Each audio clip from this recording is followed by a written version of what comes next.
خوش اومدید. اینجا پیتو میزبان شماست.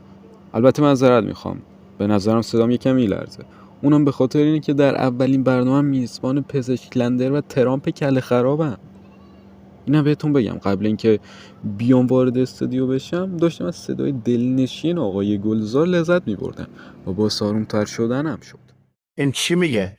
ما چی کاره میمسد؟ گلزار دیگه کیه چیه؟ اتفاقا پیتو خوب شروع کردی. موضوع خوبی رو بیان کردی. اما قبل این حرفامو بزنم یک سوره برای نورانی کردن جمع بخوانم. و قل رب زدنی علما نبود، البته زدنی علما بود. بچه خودت اضافی تو حرف زیادی نزنین مثلا. حرف تو بزن پزی. مک ندارم، میتونم شب کنسرت داره.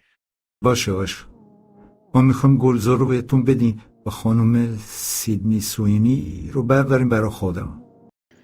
پزی فکر نکنم قبول کنه. میگم بیا همینطوری بهش بدیم بازم میصرفه.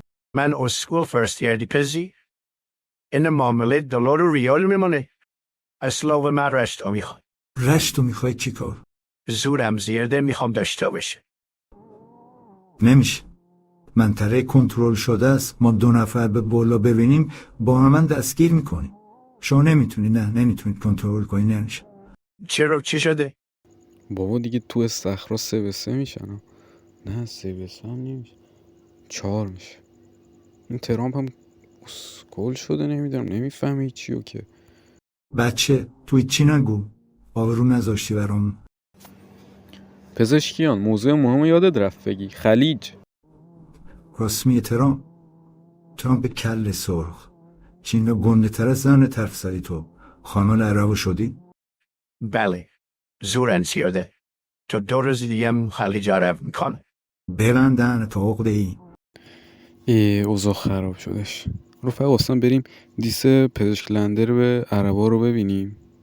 اینجا داره دعوا میشه.